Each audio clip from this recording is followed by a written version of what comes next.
유가는 좀 이제 약간 좀 겁이 납니다. 근데 네. 곡물은 조금 아직까지 뭐 크게 걱정 안 해도 될까 싶어서요. 이제 곡물 가격이 우리가 이제 에그플레이션이라고 그러잖아요. 네. 그러니까 에그리 이제 농산물이 이제 그 전체적으로 물가를 갖다 끌어올리는 그런 에그플레이션이 우리가 뭐 역사적으로 봤을 때 한 3차례 정도가 있었는데 세 번 정도. 그게 이제 2000년대 말, 그다음에 2010년대 초반, 그다음에 2020년 이후 에그플레이션이 이렇게 도래를 했었고 네. 최근 들어서도 이 우크라이나 전쟁 이후에 곡물 가격이 많이 올랐다가 네. 또 많이 꺾였습니다. 예. 네. 예. 그렇지만 여전히 곡물 가격은 높은 수준에서 유지를 하고 있거든요. 그래요. 예. 그래서 이 에그플레이션이 끝났다라고 보시는 게 아니라 아직 연장성상에 있고 그런가요? 계속해서 우리가 지금 이제 좀 이따가 그 그래프라든지 이렇게 보게 될 건데 곡물 가격이 선물 가격이 떨어졌다고 해가지고 현물 가격이 그렇다 급격하게 떨어지는 상황은 아니고요. 그래서 그래요? 물가 같은 경우에도 많은 영향을 미치고 있고 네. 예, 그래서 종합적으로 우리가 좀 분석해서 봐야 되는 시장입니다. 아, 그렇군요. 저는 좀 떨어졌다라고 생각했는데 제가 네. 잘못 보고 있었네요. 뭐 연 기준으로 이렇게 보게 되면은 우리 연초 대비해서는 옥수수라든지 밀 가격은 상당히 많이 떨어져 있고 네. 그 반면에 대두, 콩인데요. 콩 예. 가격은 또 상당히 높게 올라가 있고요. 예. 그 콩과 관련해서 또 식용유, 그다음에 콩을 또 착유하고 남는 식용유 외에 또 부산물인 대두박 콩깻물이 있거든요. 콩, 그러니까 콩깻묵, 콩깻무. 예, 콩을 갖다가 짜고 예, 남는 찌꺼기. 남는 찌꺼기. 예, 예. 네. 이제 그 부분이 사료용 원료로 많이 쓰이고 있습니다. 그게 전적으로. 그게 대두박. 예, 대두박이죠, 그게. 대두가 콩이고 예, 우리 좀 용어 좀 정리하고 갑시다. 소맥이라고 하는 게 밀이고. 밀입니다. 예. 그러니까 한자로 다 표기를 하게 되는데요. 예. 콩 같은 경우 종류가 상당히 많아요. 콩과 식물이 여러 가지 많죠. 완두콩도 있고 뭐 예. 여러 가지 콩이 있는데 이제 콩 같은 경우에도 주로 이제 대두의 콩은 또 다른 특성을 가지고 있는 또 그 콩을 또 대두라고 그러거든요. 네. 그렇죠. 그래서 우리가 밀 같은 경우도 소맥, 그러니까 혼동을 가지 않게끔 이렇게 한자로 표기를 많이 하게 되는데 대맥도 있어요. 대맥. 대맥요. 예. 같은 소맥. 밀인데. 그렇죠. 이제 대맥 같은 경우도 이제 다른 품종인데요. 예. 그걸 이제 대맥이라고 표현도 하는 것도 있고. 그러니까 우리가 소맥, 통상적으로 대맥. 먹는 밀가루는 소맥. 그렇죠. 예. 그럼 중맥도 있나요, 그럼? 예? 대맥, 중맥, 소맥 뭐 그건 아닌가요? 죄송합니다. 대중소로 중맥은 못 들어봤습니다. 중맥은 못 들어보셨다. 소맥만 들어봤지 대맥은 네. 저도 처음 들었어요. 그래요. 이쪽 업계에서 대두박이라는 용어는 자주 쓰이는 걸 봤습니다. 사료 연료로 쓰인다고 그렇죠. 말씀하셨고. 전적으로 이제 사료 원료용으로 쓰이고 있고요. 그 이외에 또 주정박이라고 또 있습니다. 주정박. 예, 곡물을 가지고 발효를 시켜서 우리가 에탄올용으로 쓰는데요. 네. 그 주정용으로 쓰게 되는데 주정이라 하면 술, 예, 막걸리. 예. 그 뭐 소주, 뭐 소주. 그런 경우에 네, 나오는데 네, 네. 거기에 이제 나오는 이제 부산물이 또 주정박이거든요. 네. 그래서 요즘 같은 경우 또 유가와 관련돼 있는 것 중에 곡물이 유가랑 융돼 있는 양의 상관관계를 가지고 있는데 그 부분이 왜 그러냐? 그게 바이오 에탄올용으로 곡물이 쓰이기 때문에 그런 거죠.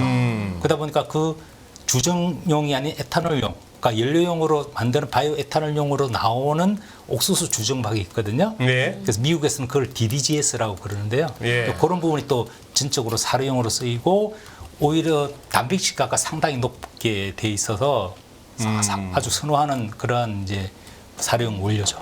그렇죠. 지금 안 그래도 우리 시청자분 그러시잖아요. 맥은 보리 아니었어 하시거든요. 네. 맞습니다. 우리 보리맥자라고 하잖아요. 네, 그쵸. 맥주도 보리맥주, 맥주도 예. 흔히 말하는 거 호프라고 합니다만. 그런데 그 맥자를 쓰는 거 맞죠? 한자로는. 네, 맞습니다.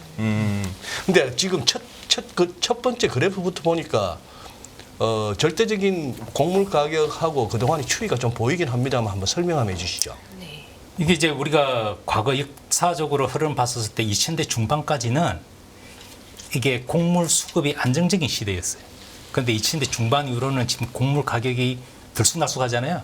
네. 그러면 2000대 말, 그러니까 2008년에서 2007년에서 2009년 사이에 곡물 가격이 점프할 때가 있었고, 그 다음에 또 2011에서 2013년 사이에 곡물 가격이 또 폭등할 때가 있었고요. 네. 그 다음에 이제 2020년 8월 이후인데 이때 또 곡물 가격이 점프해가지고 지금까지 계속 고점을 유지하고 있는 상황이 있는데 이 부분이 이제 곡물 수급이 불안정해지는 시대.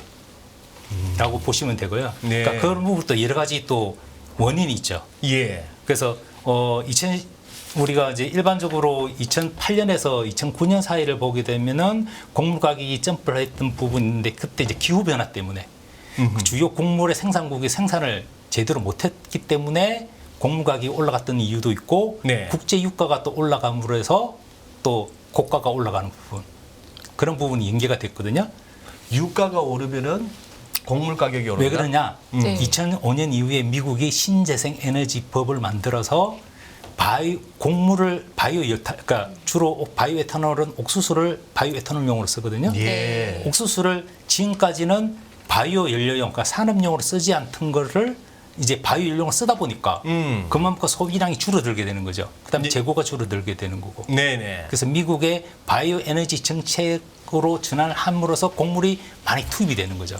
그만큼 잉여 재고가 줄어들 수밖에 없으니까 곡물 가격이 올라갈 수밖에 없던 이유가 되었었고 이 그게 당시에 2008년, 2009년. 예, 그 무렵. 그렇죠. 2005년 이후에 이제 그런 신재생 에너지 RFS라고 그러는데 이제 그 부분 그 제도가 시작이 되면서 옥수수가 대거 바이오 연료용으로 들어가게 된 거죠. 기억나시죠, 열매님? 네. 그때 왜 한참 이제 바이오 에탄올 해가지고 네, 유가 200불 간다고 할 때 맞아요. 시절이죠. 그래가지고 옥수수에서 짜내는 기름으로 네. 차 몰면 뒤에 매연 배기구에서 그 고소한 뭐 옥수수 냄새가 나네 마네. 맞습니다. 진짜 났나요?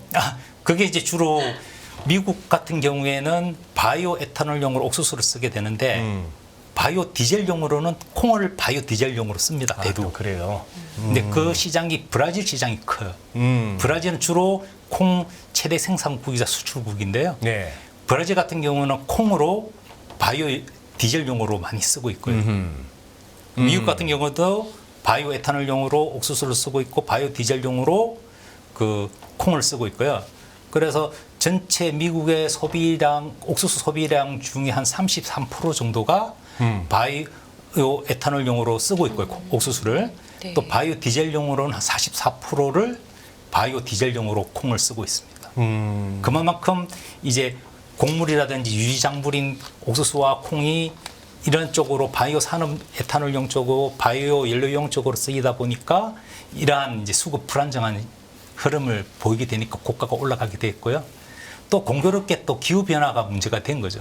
네. 이 부분이 2007, 8년도뿐만 아니라 2011, 12, 13년도에도 똑같은 현상이 전개가 된 거고요. 네. 또 이 당시에 가장 문제가 발생됐던 부분이 동유럽권에 있는 국가들. 우리 한창 러시아 우크라이나 전쟁 이야기 하는데 이 당시에도 곡물 가격을 올렸던 부분이 동유럽권에 있는 러시아, 흑해 주변에 있는 국가들인데요. 네. 그 우크라이나 그 예. 주변에 불가리아, 루마니아 이 국가들이 생산이 저조하다 보니까 수출을 통제를 해버렸습니다. 아. 그러다 보니까 수출을 제대로 못하다 보니까 시장이 또 급등하게 올라갔던 이유도 있고 그 다음에 또 유가가 또 많이 뛰었던 부분이 있었고요. 그 이외에 이 또 달러가 약세를 보이다 보니까 이 위험 자산 시장으로 또 선물 시장으로 대거 또 쏠림 현상도 많이 발생이 됐었거든요.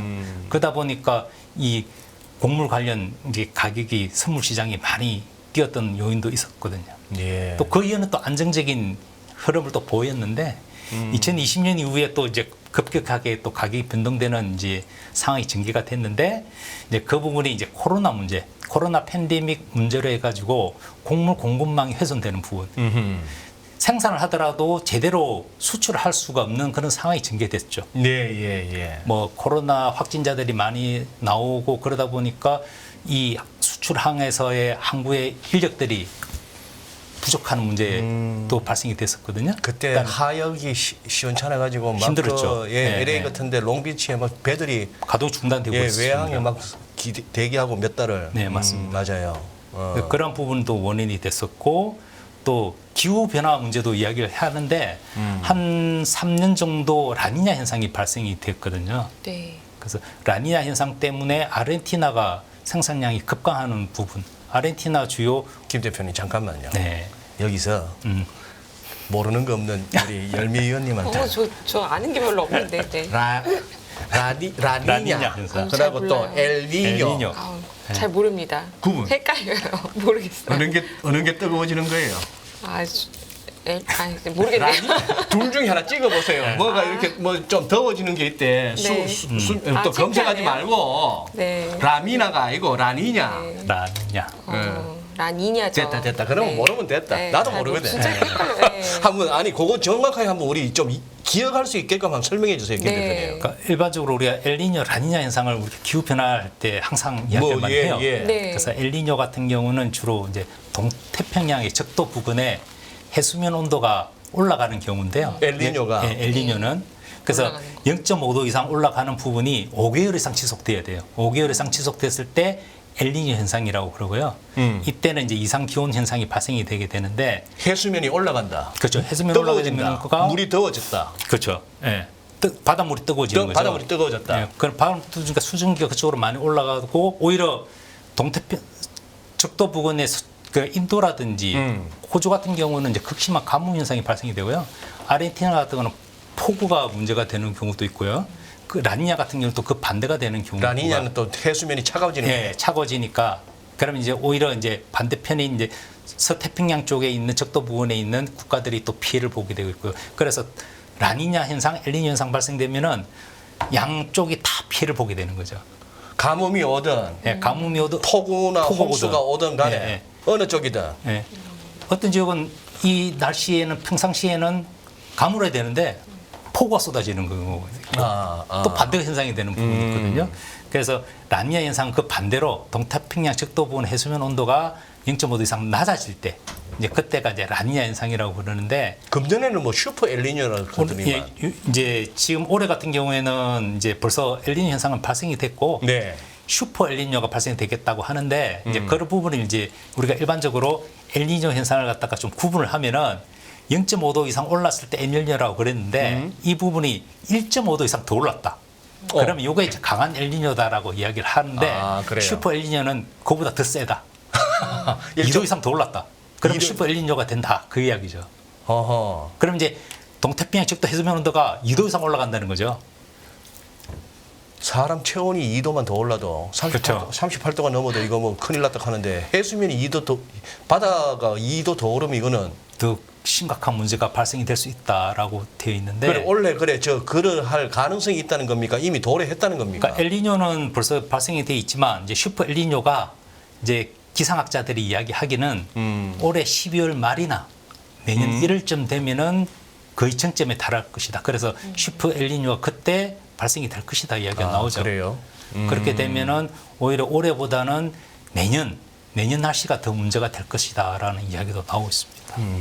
그래서 이게 엘니뇨랑 라니냐 얘기를 좀 옛날보다 좀 자주 하는 것 같은 느낌인데, 네. 그리고 이제 헷갈려요. 뭐 이게 원래는 뭐가 하나 왔다가 다음에 다른 게 오고 이렇게 왔다 갔다 해야 되는 거 아닌가요? 근데 이제 엘니뇨 라니냐 현상이라는 게 뭐 새로 생긴 그런 현상이 그건 아니고 아니죠. 과거 옛날부터 오래전부터 있었던 거고요. 네. 이제 그게 이제 페루라든지 칠레 쪽에서 정어리를 이제 수확을 하는데 주로 12월 달에 이제 수확을 해야 되는데 12월 달에 수확하러 나가는데 이런 엘니뇨 현상이 발생되다 보니까 정어리 떼들이 다 도망가고 없어가 안 잡히는 거예요. 아 그래요? 그러다 보니까 이 어부들을 어떻게 하겠습니까? 그때가 또 크리스마스 시즌하고 연기가 되는 거예요. 그러다 보니까 이참에 이렇게 안 잡힐 때는 오히려 크리스마스 즐기기 위해서 쉬게끔 해주는구나라고 하고 그래서 이 엘니뇨라는 말이 남자아이라는 뜻, 어떻게 아기 예수라는 뜻을 가지고 있어요. 아 그래요? 예. 그래서 엘니뇨라고 부르는 거거든요. 그래서 라니냐는 그 반대로 여자아이라는 뜻이에요.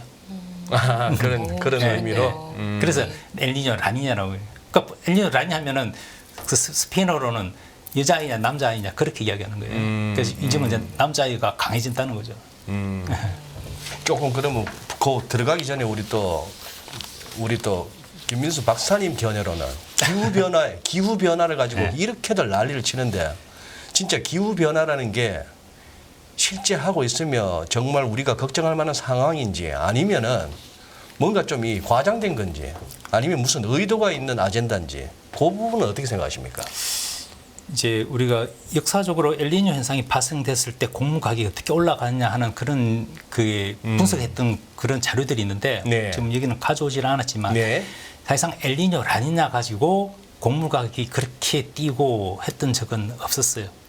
그래서 잠시 일시적으로 반등하는 현상은 있었지만 그렇다고 해서 곡물 가격이 급하게 줄어가지고 뭐 폭등을 그런 원인보다도 오히려 그러한 엘니뇨 라니냐 현상이 아니라 그냥 일반적인 기후 변화 그런 문제 때문에 뭐 올해 작황이 안 좋다든지 그런 경우 그게 이제 미국 같은 경우가 중요한 케이스죠. 2010년 아니면 2011년 사이에 미국에서 극심한 가뭄이 들었거든요. 네. 그런 부분이 엘니뇨 라니냐 현상이 아니라 그냥 그 해에 날씨가 안 좋아져 가지고 곡물 생산량, 옥수수 생산량이 10% 줄어들 때가 있었어요. 네. 그게 큰 가격 폭등의 원인이 됐던 부분이고 그 부분이 지금 그래프를 보시게 되면은 2012년 정도에 곡물 가격 최고치를 찍었을 때가 그때예요. 그러니까 미국에서 옥수수 생산이 10% 이상 줄어들었을 때. 그 소장님 질문도 그렇고 저도 궁금한 부분이 엘니뇨 라니냐의 영향보다도 기후 변화로 진짜 지구가 어떻게 돼가고 있는 거냐 그 부분에 대한 시각이 더 궁금하거든요. 그래서 우리 지금까지도 우리가 이렇게 과학이 발전되고 하더라도 아직까지 신의 섭리를 못 따라가는 게 날씨입니다.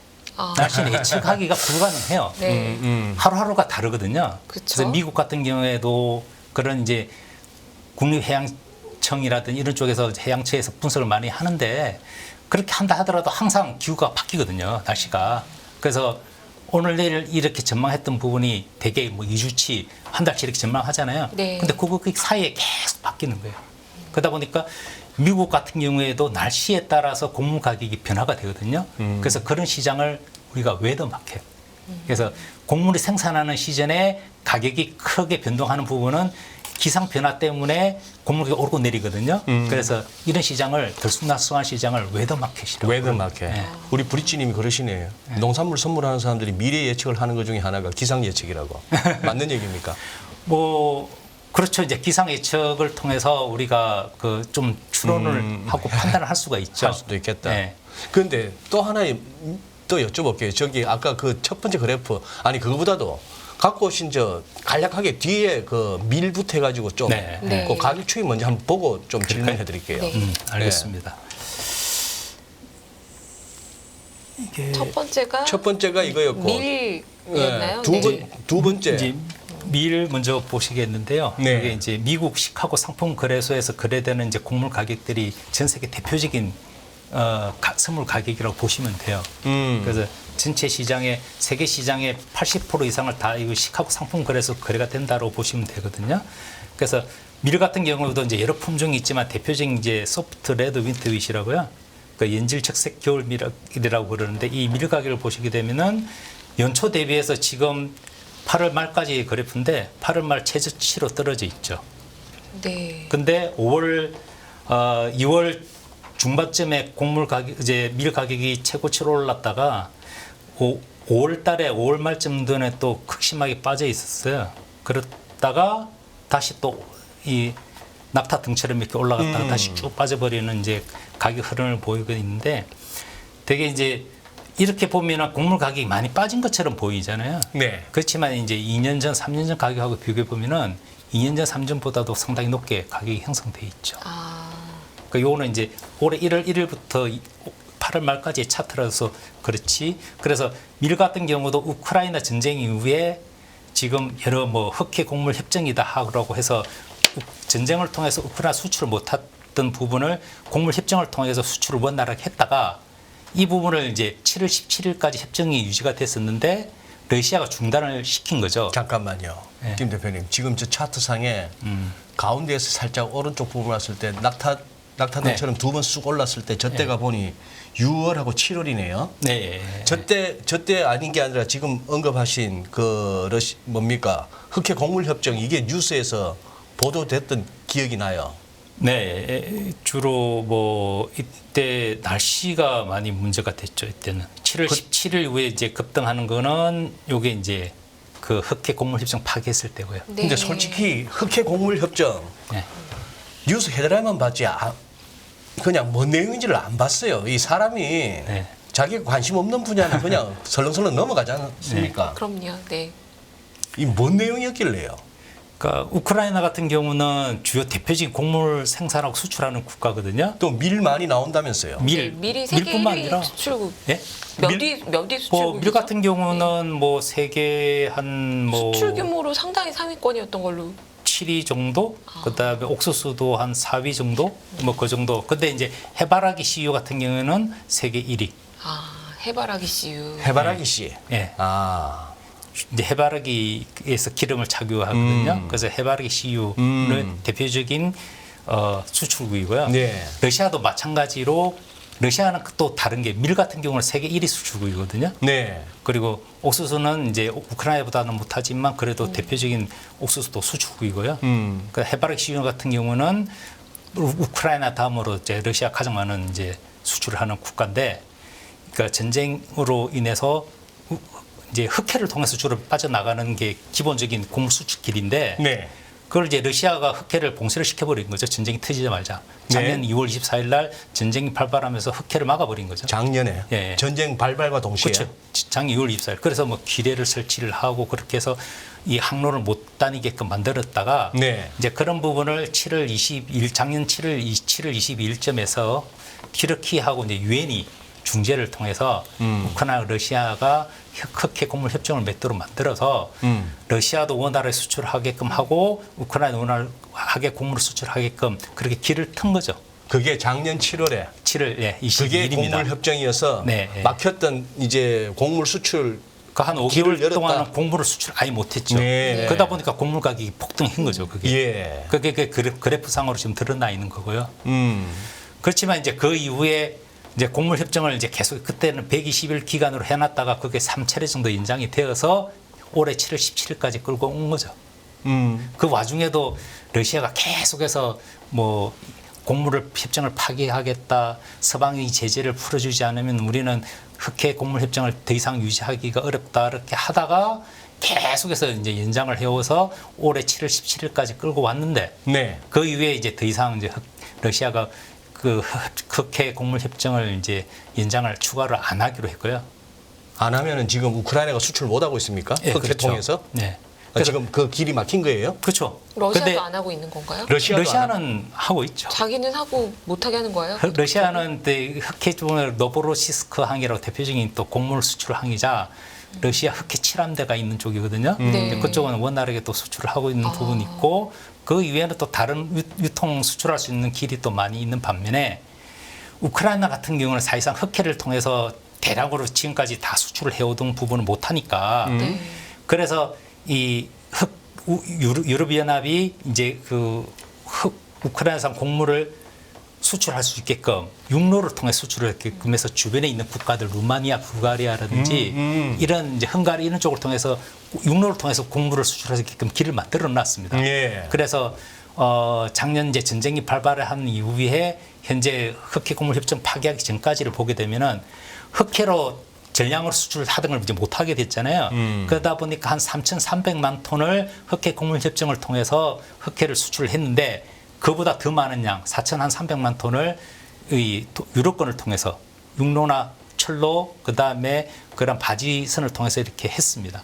그래서 오히려 이 유럽연합을 통해서 수출한 길이 많았었는데 오히려 그러다 보니까 또 문제가 발생이 된 거죠. 그 주변에 있는 5개 국가들이 피해를 보게 되니까 농가들이 피해를 본다 그래가지고 네. 우크라이나에서 곡물을 수입을 좀 중단하게끔 해달라고도 했어요. 네. 그래서 지금 이제 그 세이프가드 조치가 발동이 돼가지고 그 5개 국가는 유통을 해서 경로를 길은 열어주되 안에 시장에서 그 곡물을 못 풀도록 우크라이나에서 곡물 못 풀도록 해놨습니다. 네. 근데 그 부분도 9월 15일까지 기간이 만료인데 네. 연말까지 지금 해달라고 많이 지금 만료되면은 지나가지도 못하게 하는 건가요? 이제 세이프가드 조치 풀리면은 자유롭게 풀리면. 들어올 수 있으니까. 네. 그래서 그런 부분은 그럼 또 자기네 내수 시장에 또 붕괴가 된다라고 해서 이제 막아달라고 지금 조치를 많이 하고 있습니다. 네, 그런 부분도 지금 이제 문제가 되고 있는데 여하튼 우크라이나는 또 다른 루트, 그러니까 플랜 B를 지금 발동을 해서 다뉴브 강이 있습니다.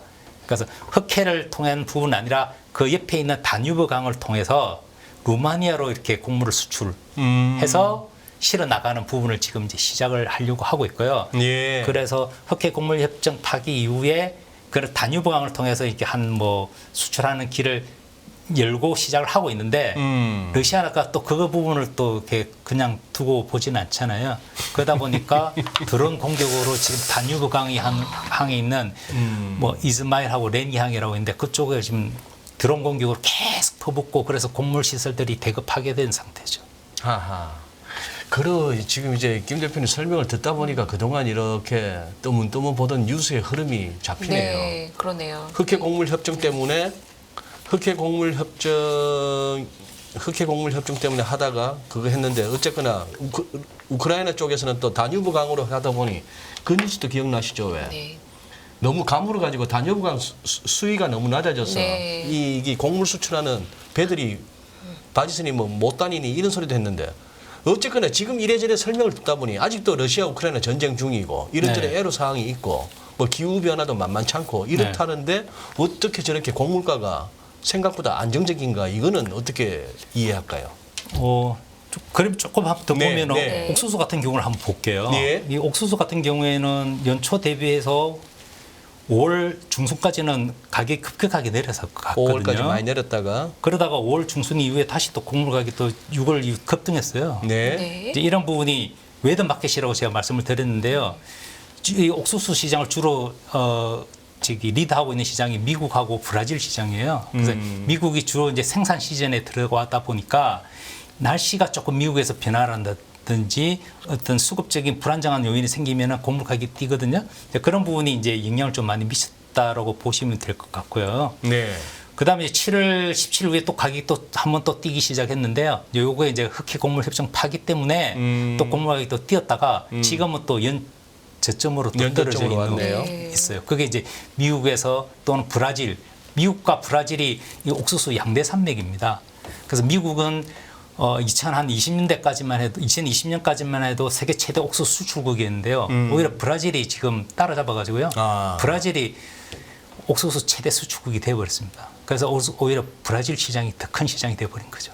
네. 중국은 옥수수 수입하는 나라입니까? 수출하는 나라입니까? 중국은 2005년까지는 수출을 했고요. 2005년 이후에는 수입을 했는데 예. 뭐 그때 당시에는 뭐 이제 한 300만 원, 400만 원 시작하다가 지금 오히려 세계 최대 옥수수 수입국이 됐고요. 중국이. 그런가요? 콩은 뭐 말할 나위 없이 콩은 세계 최대 수입국으로서 지위를 계속해서 유지하고 있고 전 세계 콩 교역량의 60% 이상을 중국이 차지하고 있습니다. 수입 쪽으로. 예.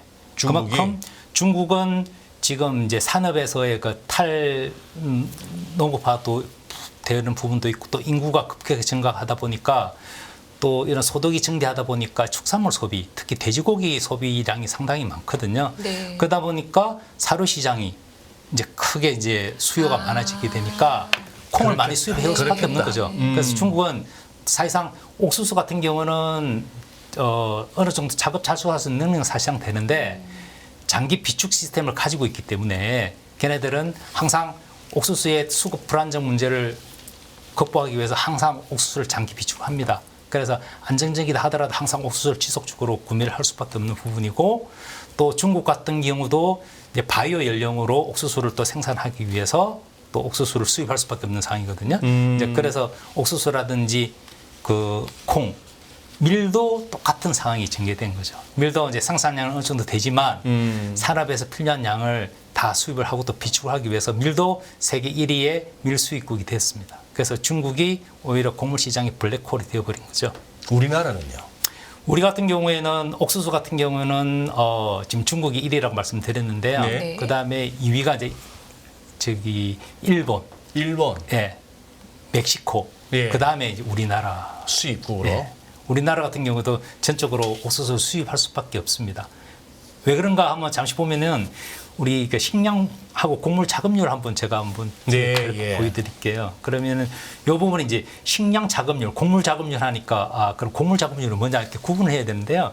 식량에 대한 자급률은 우리가 인간이 소비하는 그런 이제 그걸 봤을 때 식량 자급률 그리고 곡물 자급률은 인간이 소비하는 것뿐만 아니라 사료용으로 쓰는 부분을 합쳐서 곡물 자급률이라고 보게 되는데 처음 봤어요, 저희가. 네. 그래서 이제 전체 양곡으로 보면 이제 쌀까지 들어가게 되는 거죠. 쌀은 우리가 작업 자족이 가능한 거잖아요. 네. 근데 그래서 전체 양곡으로 보면은 인간이 쓰기 위해서 한 식량 자급률은 45.8%까지 올라가게 되는데 사료용을 포함시키면 20.2%로 떨어집니다. 근데 품목별로 또 나누어 보면은 또 다르거든요. 네. 옥수수 같은 경우는 식량으로 썼을 때는 자급률은 3.6%가 되는데 하하. 그런데 사료용을 포함시키면 0.7%로 아예 없는 거죠, 그냥. 그러네요. 그다음에 밀 같은 경우도 마찬가지입니다. 밀은 더 심하죠. 식량 자급률. 왜 재분을 하기 위해서는 되게 다 전적으로 해외에서 수입해 오거든요. 네. 근데 그래서 0.8이고 또 곡물 자급률. 그래서 사료용 포함했을 때는 0.5로 떨어집니다. 콩 같은 경우는 우리 좀 생산량이 조금 있죠. 왜냐하면 우리는, 콩을 예. 우리가 많이 전통적으로 옛날 전부터 오래부터 재배를 우리가 해왔죠. 콩을 많이 네. 생산하고 이렇게 썼으니까. 뭐 텃밭에도 가다 보면 콩잎들 막 보이는데. 그렇죠. 예, 그래서 예. 한 30%. 근데 이제 우리가 이제 차규를 하기 위한 이제 그런 부분까지 포함을 시켜버리면 7.5%가 되는 거죠. 네. 지금 이 표를 보니까 이해가 갑니다, 대표님. 저 강원도 쪽으로 이렇게 드라이브하다가 옥수수 나오는 시즌 되면은 국도변에 네. 이렇게 막 쪄서 주시잖아요. 네. 거기는 강원도 찰옥수수라고 돼 있어요. 네. 근데 먹어보면 옛날에 그 강원도 찰옥수수 맛이 아니야. 이제 뭐 품종이 어떨지도 모르겠는데. 그러니까 강원도에서 이거 브라질 옥수수 먹고 있는 거 아닙니까 우리가? 아, 그건 모르겠습니다.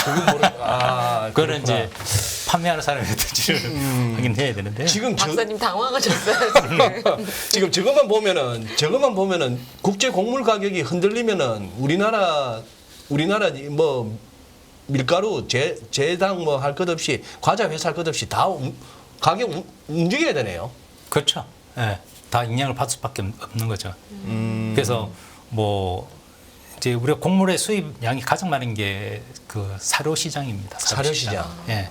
사료 시장이 뭐 옥수수 그다음에 사료용 밀 같은 경우는 전적으로 수입을 다 하고 예, 있고요. 예.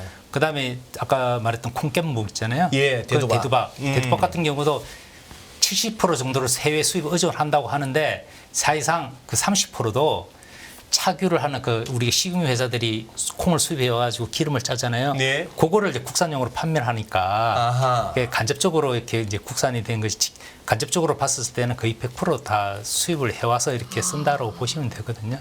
그래서 사료 시장이 가장 이 곡물 시장하고 큰 영향을 미치고 있고 또 제분 시장도 마찬가지고 전분당, 그러니까 옥수수를 가공해서 전분하고 당을 만드는 시장도 똑같은 이제 그러한 상황인 거죠.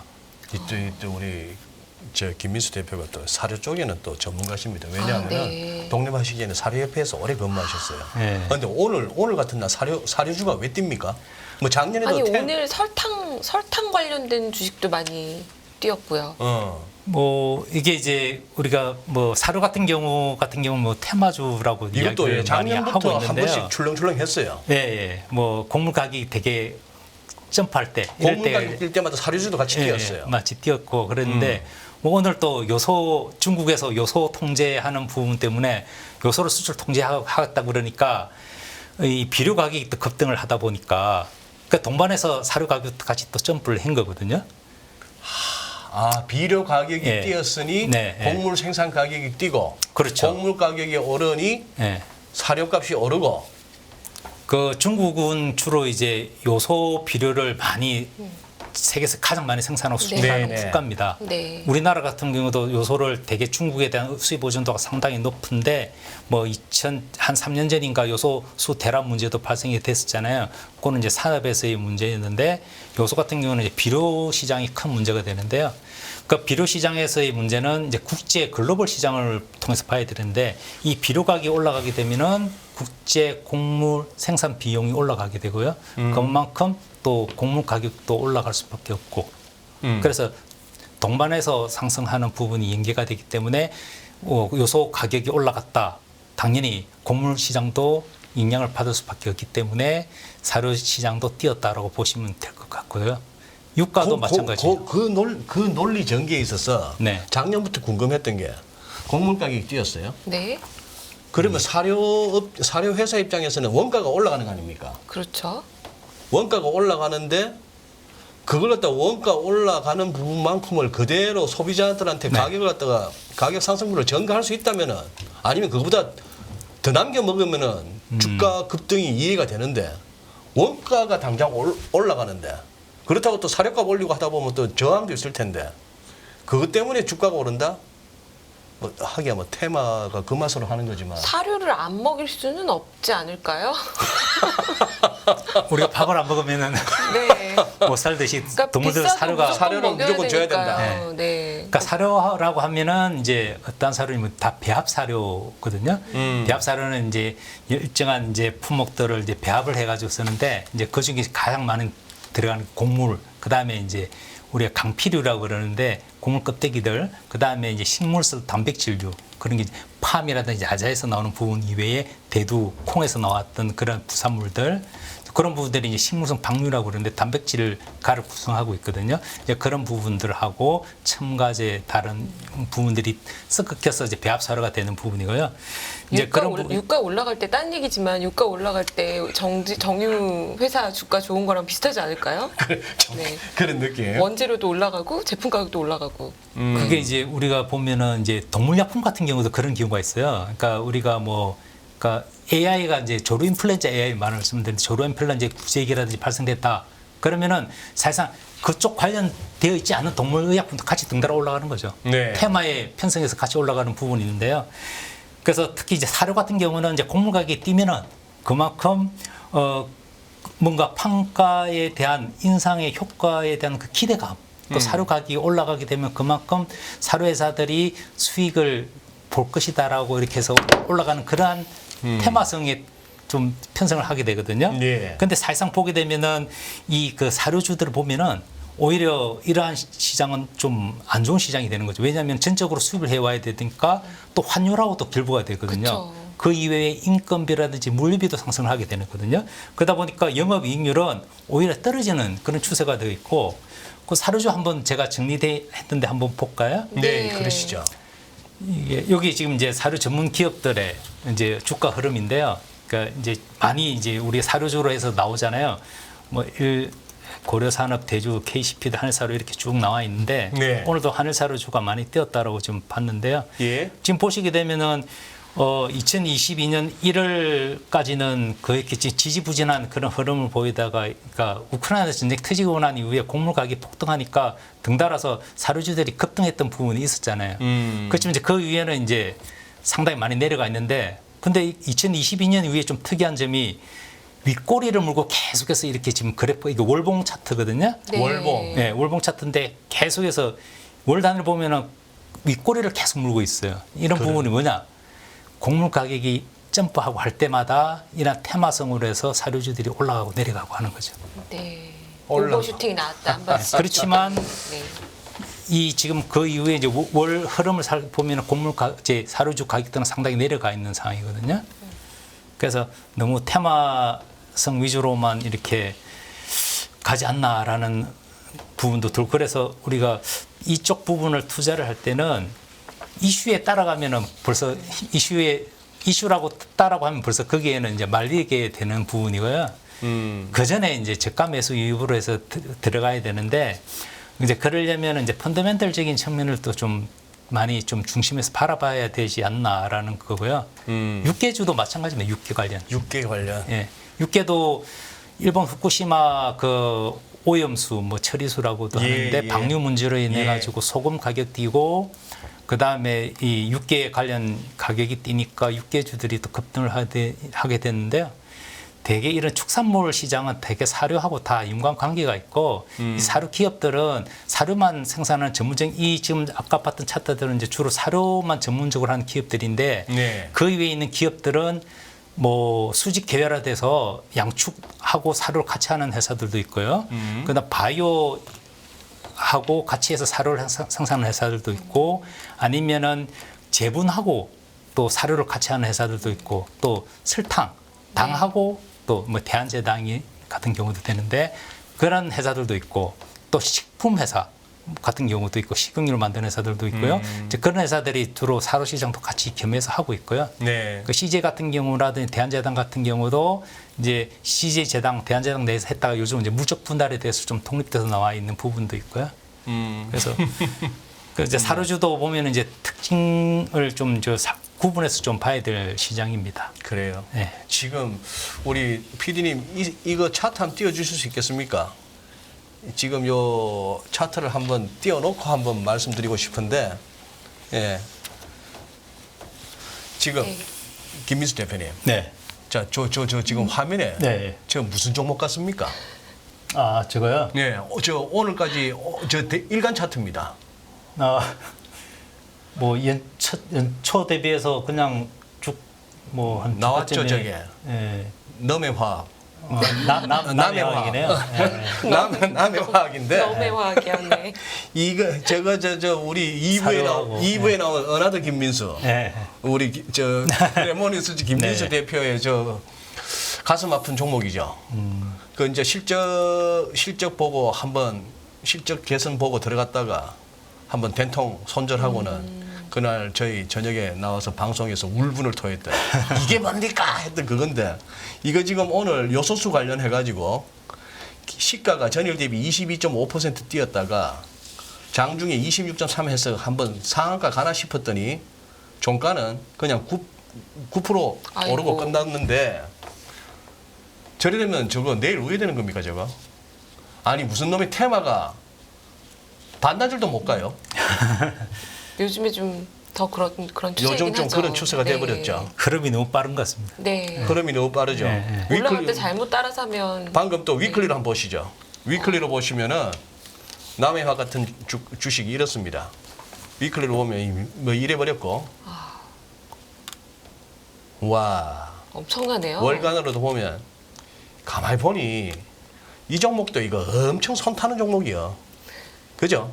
이래 되는 거 보면은 손 탄다는 말 나온 김에 저쪽에 CBOT 아까 말씀하신 시카고 그쪽이 상품거래소. CBOT죠. CM이 네. 아니고. CBOT라는 말은 이제 우리가 계속 CBOT에서 그러는데 시카고 상품거래소가 두 개가 있어요. CBOT가 CME가 있었는데 두 개가 있죠. 네. 그 이제 CME가 CBOT를 인수를 했죠. 아 해버렸습니까? 예, 그래서 우리가 일반적으로 말할 때는 그래서 시가 상품거래소라고 하면은 과거 사람들은 CBOT라고 하는데 요새는 이제는 그냥 CME라고 합니다. 이해하면 된다. CBOT는 흡수가 된 회사니까. 시카고 머컨타일 익스체인지. 예, 맞습니다. 예. 그러면은 저기에 저 시장에 소위 말하는 큰 손들이 있죠. 네, 예. 저 사실 저 선물 아까 말씀하시기로 공부는 선물하고 현물 가격이 좀 그렇게 붙어 다니는 것도 아니기도 하고 선물 쪽에서는 그 중에 제일 큰 손이 누굽니까? 곡물 메이저라고 들어보셨죠? 곡물 메이저 뭐 하나 이름 하나 있는데 원래 옛날에는 이제 그 석유 쪽에서 메이저라고 해서 칠공주, 그러니까 석유에 칠공주파가 있어가지고 옛날에 오일 메이저라고 있었었는데 그것처럼 곡물도 메이저를 붙인 거죠. 곡물 메이저라고 해서 ABCD라고 합니다. ABCD. 그래서 예. 약자를 땄는데 ADM, 그다음에 ADM. B는 분기, 그러니까 C는 그다음 카길. 카길은 많이 들었다. 네. 그다음에 이제 D는 이제 LDC. 그러니까 L라고 붙이면은 ABC L 돼 버리니까 안 되잖아요. 그래서 중간에 D니까 ABCD로 만들고 LDC를 이제 ABCD라고 해서 그래서 ABCD가 뭐 번기 같은 경우 뭐 1800년대 초반부터 해서 곡물 사업을 유지했던 부분이고 카길 같은 경우도 마찬가지인데 카길 같은 경우가 큰 손이죠. 가장 큰 회사고요. 그런데 중요한 거는 카길은 큰 만큼 이 뭐 우리가 어떻게 보면은 잘 모르는 부분이 많이 있습니다. 왜? 개인 회사니까. 네. 상장을 안 했는데요. 상장이죠. 네. ADM 같은 경우나 이제 번기는 상장이 되어 있고요. 그 이외에 카길하고 LDC는 상장이 안 돼 있고요. 그러니까 카길 같은 경우는 뭐 자기 홈페이지를 통해서 우리가 알 수는 있는데요. 그래서 카길 같은 경우는 이 농산물 시장 전 시장을 다 휩쓸고 있다고 보시면 되고요. 그래서 뭐 농산물 시장뿐만 아니라 전반적으로 다른 뭐 이 축산 관련 쪽도 카길 고기 뭐 그런 쪽 엑셀이라고 그러는데 그런 쪽도 시장도 많이 들어가 있고 또 이제 최근에는 이제 이러한 기업들이 이러한 이제 곡물 시장뿐만 아니라 다른 시장으로도 많이 접근을 하고 있습니다. 그런 게 이제 주로 이제 우리가 말하는 대체육 시장. 대체육. 예, 이런 시장도 지금 떠오르는 시장이거든요. 이제 그런 시장에 또 많이 들어가 있어요. 곡물 회사들이 예, 곡물 회사들. 그러니까 ABCD 같은 경우도 이런 식물성 단백질 식품 시장하고 배양육 시장에 또 많이 들어가 있습니다. 비욘드 미트 같은 게 대표적인 네, 식물성 단백질 식품. 그러니까 그거고. 대체육 시장이죠. 대체육이죠. 예, 예. 우리나라에 대체육 뭐 관련된 기업이 있습니까? 뭐 많죠. 우리도 보면은 이제 대기업 초기에는 스타트업에서부터 시작해서 네. 지금은 이제 대기업들이 많이 식물성 단백질 식품 들어와 있죠. 그래서 들어와 있어요? 우리가 뭐 마트에 가면은 뭐 식물성 단백질을 만든 뭐 대체육이다라고 해가지고 뭐 플랜트 항상 보시죠. 플랜트 뭐 테이블 뭐 이런 식으로 해서 그런 이제 식물성 단백질 식품들이 많이 나오고 있습니다. 그렇지만 아직 우리 같은 경우는 뭐 다른 미국이라든지 유럽이라든지 큰 시장보다는 많이 좀 아직 시작하는 단계, 초기 단계인 거고요. 그 규모 면에서도 그렇고 이제 그래서 그렇지만 이제 많이 확장을 되어 있고 저기 성장을 하고 있는 시장이고 이제 그런 시장이 어떻게 보면은 저도 이게 뭐 킨텍스 이런 데서 식품 전시회를 국제 식품 전시회를 많이 합니다. 네. 그런데 가면은 다 식물성 단백질 식품 시장이 다 들어와 있습니다. 그래서 그만큼 식물성 단백질 식품 시장, 그래서 동물성 단백질을 대체하는 그런 시장으로서 대체육 시장이 많이 뜨고 있습니다. 그쪽 기업들도 많이 투자를 하고 있고요. 투자를 하고 있고. 이쪽에 네. 사료 기업들도 많이 들어가 있나요? 사료 기업들은 그쪽은 아니고. 보다는 식품 기업들, 식품 기업들. 뭐 근데 식품 기업들 제가 중- 어차피 오늘 네. 라니뇨, 엘니뇨도 엘니뇨, 라니냐, 라니냐. 엘니뇨도 틀렸으니까 난리 났네. 저도 나름 이공계인데 참 부끄럽네요. 어차피 틀렸으니까 여쭤보면 대체육이랑 배양육은 어떤 차이가 있는 건가요? 그러니까 이제 우리가 대체육 뭐 또 대한육이라고도 하고 네, 네. 그런 지금 그런 부분이 용어 때문에도 문제가 많은 게 우리 전통 축산 시장에서는 업계에서는 이런 육 이런 말을 표현을 대체를 한다는 그런 표현을 쓰기를 원하지 않죠. 고기 육자를 대체하고 예, 아예 가짜 고기 가짜 고기. 예, 가짜 고기인데 고기도 왜 아닌데. 인조고기라고 그러는데 왜 그걸 고기를 대체한다고 그러느냐라고 네. 이야기를 하는데 이제 그런 부분이 이제 거의 뭐 지금 일반화되어 있는 부분이 있는데요. 이제 그런 부분이 아직 우리가 법적 제도적 장비는 돼 있지는 않고요. 그 식품의약품안전청이나 이런 쪽에서도 식약처나 이런 쪽에서도 이제 이런 부분에 이제 식물성이라고 표현을 됐을 때는 이제 대체육이라는 유권 해석을 좀 해주고 있고요. 네. 그런데 이제 이런 대체육 시장은 조금 전에 이제 앵커께서도 말씀해 주셨다시피 대체육과 배양육이 어떠냐? 네. 대체육은 포괄적인 시장으로 보시면 되거든요. 고기를 대체하는 식물성이면은 그러니까 다- 그 대체육 안에는 네. 식물성 단백질 식품으로 만든 대체육도 있을 수도 있고요. 네. 식용 곤충으로 만든 단백질 식품 시장인 또 대체육이 있을 수도 있고요. 또 줄기세포, 근육세포를 가지고 배양을 시켜가지고 나오는 배양육 대체육이 있을 수도 있거든요. 네. 그래서 대체육은 포괄적인 그 대체육이 더 넓은 의미이고 예, 넓은 의미에서 배양육은 예, 그 중에 하나다. 그중에, 줄기세포를 예, 배양해서 맞습니다. 만든 게 그런 거죠. 배양육이다. 예. 당장 우리 시청자분들께서 비욘드 미트 한번 주가 검색해 보시면 아시겠지만 이거 뭐 거기도 2019년, 2020년 뭐 170 몇 불 하던 게 지금 난리 났죠. 거기도. 11불이에요. 네, 맞습니다. 그냥 네. 이렇게 쭉 뻗어버렸는데 이게 뭐 투자나 주가 측면, 주식 투자 측면에서는 산업적인 측면에서는 뭔지는 모르겠으나 이거 주가로는 아직까지 아닌 것 같은데 아니면 이거 붙들고 미친 척하고 기다리면 이거 옛날에 뭐 170불도 갔는데 100불이나 못 갈까? 이거 텐베가 한번 될라나? 문제가 뭔가요, 이게? 글쎄 왜 이렇게 인기가 좀 없는 느낌인데요. 실적이 이제 안 되나요? 사실상 이제 그 뭐 경영하고 운영하는 데 있어서 또 많이 뭐 기술 개발하고 투자하는 부분도 많이 있는데 그런 이제 재무적인 문제도 많이 결리 있더라고요. 그래서 뭐 인원 감축을 엄청나게 많이 하더라고요. 그게 이제 사실상 코로나 시기에 이 대체육 시장이 상당히 많이 떴었거든요. 그때 뜬 만큼 계속해서 시장이 떠 있지는 않고 계속해서 좀 축소되고 하는 그런 부분이 좀 많이 있어요.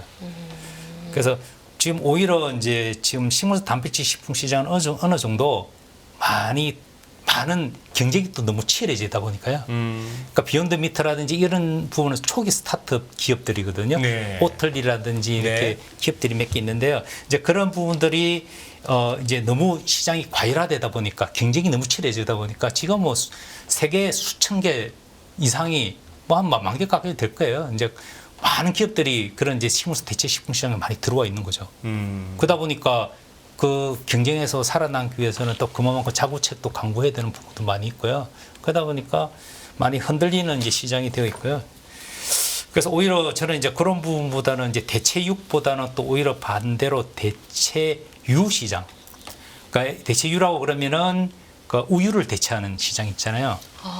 우리 같은 경우는 두유 같은 게 많이 먹잖아요. 네. 그러니까 두유에서 우리는 대체 시장이 어느 정도는 큰데 오래돼 있죠, 우리나라는. 그러네. 네. 소한테서 짜내는 우유가 아니고 콩에서 짜낸 그렇죠. 두유. 우리는 뭐 아시아권에 있는 사람들은 두유를 많이 먹지만 서구에 있는 사람은 또 그렇게 두유를 먹지는 않아요. 근데 오히려 콩보다는 아몬드라든지 아몬드 많이 먹죠. 예, 그다음에 거기서 뭐 우유가 나와요? 아몬드 유로 만든 아몬드 게 오트, 네, 오트 그쵸. 같은 경우, 오트도 많이 귀리로 만든 그런 부분이 오히려 서구 미국 시장 이런 쪽에는 각광을 받고 있습니다. 그런 이제 대체 유 시장이 오히려 더 큰 시장이 되고 있거든요. 오히려 그 시장이 더 규모가 큽니다. 그래서 비욘드 미트 같은 건 식물성 단백질 식품 관련 쪽으로 돼 있는데 오히려 오틀리라든지 이런 오틀리 주가가 어떤지를 한번 모르겠는데요. 오틀리를 한번 보게 되면 어느 정도 되는데 오틀리? 예, OATLY라고 돼 있는데 OATLY. OATLY. 근데 저는 제가 소비자로서 어떤 느낌이냐면요. 네. 대체 유라고 말씀하신 아몬드 유 같은 거나 아니면 원래 먹던 두유는 별로 거부감이 없어요. 그냥 느낌상 재료가 더 좋아진 느낌도 들거든요. 건강에 좋을 것 같고요. 근데 이제 대체유는 종류가 아까 곤충도 있다고 말씀하셨는데 네. 저는 오늘 처음 들어서 약간 충격을 받았어요. 그 대체육이라는 거는 그 안에 뭐가 들어갔는지에 대해서 소비자들이 정말 신뢰할 만큼 건강에 좋은 게 나오는 게 맞는지가 좀 궁금하거든요. 주로 이제 그 식물 단백질류로 많이 쓰이는 기본적인 원료가 콩이에요, 콩. 네. 그럼 콩을- 원재료는 비슷한 가요? 예? 원재료는 뭐 두유 먹나 대체육 먹나 비슷한 건가요? 이제 그 세상 이 콩이라든지 뭐 그다음에 귀리라든지 아몬드로 이렇게 착유를 해서 이렇게 뭐 하는 것보다는 이 식물 단백질 식품 시장은 이 많이 이렇게 가공을 해야 되는 시장이죠. 그다음에 그러다 보니까 옛날에는 인조고기 콩고기 맛이 없다라고 이야기해서 그리고 대체육 같지도 않다. 뭐 따라가지 못한다. 그런데 그렇게 이제 기술 개발을 하다 보니까 이 맛을 거의 뭐 그런 우리가 그런 그 실제 고기 맛처럼 그렇지만 그게 이제 패티 형태라든지 그런 쪽으로 해서 만들지 우리가 고기를 구워 먹기 위한 그런 식으로 만들 수는 없는 부분이고요. 네. 그러니까 지금 같은 경우는 그 피 색깔까지도 나게끔 만들 수는 있습니다. 그만큼 기술 개발이 발전됐는데 또 이제 좀 우려스러운 것은 이제 그렇게 하기 위해서는 많은 그러니까 식물성으로 만드는 식품으로 만드는데 그러기 위해서는 이제 맛을 내기 위해서는 많은 첨가물이 향료라든지 들어가고. 첨가제가 또 많이 네. 들어갈 수밖에 없는 그러겠네요. 부분이 있거든요. 그러다 보니까 오히려 건강을 위해서 한다는 부분이 또 건강을 예. 잘못하면 예. 해칠 수도 있지 않나라는 우려 섞인 그러한 이제 사람들도 있고요. 그러니까요. 아 이제 김민수 대표님 이제 한번 좀 정리를 좀 해야 되겠는데 제가 알기로 우리 또 농축산업 쪽에 뭐 학자분들 또 업계분들 또 이렇게 뭐 우리 공직에 계신 분들 할 것 없이 모이면은 이게 거대 담론이 참 크더라고요. 예를 들어서 이 식량이란 부분, 곡물, 축산 이런 쪽이 단순히 어떤 가격 논리, 어떤 시장 논리로 갈 수 없는 부분도 있지 않습니까? 그죠? 네, 그런 맞습니다. 부분도 있고 한데 거기에 비해서 이제 일본 같은 경우는 상사 중심으로 해서 굉장히 수십 년에 걸쳐서 이거 준비해오고 대비하고 그런 부분이 늘 이렇게 아쉬운 우리나라의 그게 됐습니다만 오늘 그런 얘기를 하기에는 제약이 있는 거고 네. 그러면 조금 정리를 할게요. 우리 김 대표님 보시기에 이 지금부터 곡물 가격이 갑자기 막 너무 뛰어서 가뜩이나 이 인플레가 조금 둔화된다 하면서 좀 숨 좀 돌릴까 싶던 시장이나 세계 경제에 다시 타격을 줄 가능성은 높다, 그다지 높지 않다. 그다지 높지 않다라고 봐야 될 것 같습니다. 그다지 높지 않다. 왜냐하면은 이러한 지금 곡물 시장의 이제 변동, 국제 곡물 시장의 변동을 주는 요인들이 이제 우크라이나 전쟁으로 인했던 부분은 어느 정도 시장에 충분히 다 반영이 됐던 부분이 있었고요. 지금 흑해 곡물 협정 파기됐다 해도 곡물 가격이 콩을 빼고는 옥수수라든지 밀 같은 경우는 상당히 많이 빠져 있는 시장이고요. 네. 그런 이제 이런 우크라이나를 대체할 수 있는 시장들이 많이 있기 때문에 큰 문제는 없는데 오히려 콩 관련 시장은 조금 불안한 시장이 많이 있고요. 또 이제 품목별로는 좀 쌀 같은 경우라든지 뭐 설탕이라든지 그다음에 식용유 시장 이제 이런 시장이 좀 곡물 시장보다도 더 영향을 많이 미치게 되니까 그러한 시장이 오히려 이제 우리 이제 식품 우리 식탁 물가에 좀 영향을 많이 미치지 않느냐 라는 그런 부분이 있는데 곡물 가격이 뭐 우크라이나 전쟁 터진 만큼 또 곡물 가격이 폭등을 해가지고 에코플레이션을 야기를 또 심화시킬 만한 요인들은 없는데 뭐 갑자기 뭐 미국에서 그 곡물 생산하던 게 뭐 갑자기 어떤 이슈로 인해 가지고 날씨 문제 때문에 갑자기 급격 줄어든다. 뭐 그렇게 되면 올라갈 수는 있겠죠. 오히려 브라질하고 아르헨티나는 이제 수확을 끝내는데 이제 올해 이제 그쪽은 이제 10월 네. 이후로는 이제 파종이 들어가는 거거든요. 제가 슈퍼 엘니뇨 이야기를 했잖아요. 네. 그런 슈퍼 엘니뇨 극성을 부려서 그때 남미에 큰 타격을 준다라면 모르겠는데 지금까지 이제 그렇게 아르헨티나 같은 경우 라니냐 때문에 고생을 많이 했는데 또 엘니뇨 때문에 또 한번 터진다라면 모르겠는데 그런 극단적인 그러한 이제 시나리오대로 만약 흘러간다라면은 올라갈 수는 있겠지만 그러한 요인은 발생하지 않을 거라는 생각이 듭니다. 그래서 지금 그렇다고 해서 지금 수준에서 더 많이 내려갈 시장은 아니라고 보고 있거든요. 그래요? 그래서 이 정도 수준에서 오르고 내린다라고 좀 보셔야 될 것 같습니다. 뭐 식량 무기가 이런 소리는 안 나왔으면 좋겠고 그다음에 우리나라 시장이 우리 증시에 있어서 음식료주 아니면 뭐 오늘도 이슈가 됐습니다만 이런 사료주 이런 것들은 김 대표님 보시기에 이거는 테마주 이상의 성격은 아니다? 그렇죠. 그러니까 우리가 이슈에 따라서 우리가 움직이는 시장이라고 봐야 될 것 같고요. 왜냐하면 네. 구조상으로도 그렇게 될 수밖에 없습니다. 그렇지만 그러니까 이쪽으로 또 투자하고 또 관심을 가지고 계신 분들은 뭐 곡물 시장으로 오히려 직접적으로 들어가서 보시는 게 더 좋죠. 곡물 시장으로. 선물은 상당히 리스크가 있지만 요즘 뭐 ETF, ETN 시장도 있고요. 네. 그게 다른 또 뭐 시장들이 많이 있으니까 또 미국 이런 곡물 기업 시장도 있고 하니까 그쪽으로 또 많이 공략을 해보시면 또 좋은 또 수익을 거둘 수 있지 않을까라는 생각이 듭니다. 그래요. 요거 관련해서 우리 ETF 쪽도 상품이 좀 나와 있습니까? 네, 많이 있습니다. 많이 있어요? 예, 예. 뭐 그게 이제 우리 같은 경우는 뭐 콩, 옥수수 다 있습니다. 그 농산물 또 따라가는 그 밀도 있고 다 있고요. 예, 인버스 펀드하고 다 있으니까 인버스까지도. 예, 다 있으니까 선물 꼭 안 들어가더라도 상장 추종하는 지수를 따라 가지고 보시는 것도 상당히 좋은 투자 전략이 될 거라고 생각이 듭니다. 의심하면 안 돼. 설마 혹시 이것도 만들어져 있겠어? 우리가 다 있습니다. 배팅하고 싶은 거는 다 만들어져 있다 다 보면 되네. 있습니다. 네. 그렇습니다. 여의도에서. 네. 그래요. 오늘은 이 정도에서 줄여야 될 것 같습니다. 또 2부 순서가 있어가지고 오늘 아쉽지만 이만 보내드려야 될 것 같네요. 그래요. 네. 네, 수고하셨습니다. 오늘 고맙습니다. 네. 김민수 에그스카우터 대표님과 함께했습니다. 감사합니다. 고맙습니다. 끝없는 위기 속 기회는 언제나 숨어 있습니다. 성공한 투자 고수들과 나눈 투자의 철학. 다가올 기회를 잡아내는 부의 만찬으로 여러분을 초대합니다. 푸짐하게 한 상 차려놓았습니다. 안녕하세요. 유승입니다. 더 많은 영상을 보고 싶으신 분들은 화면 오른쪽에 있는 구독 버튼을 눌러주시기 바랍니다. 그리고 영상을 보시면서 좋아요는 필수인 거 아시죠? 항상 인포맥스 라이브를 사랑해 주셔서 감사합니다.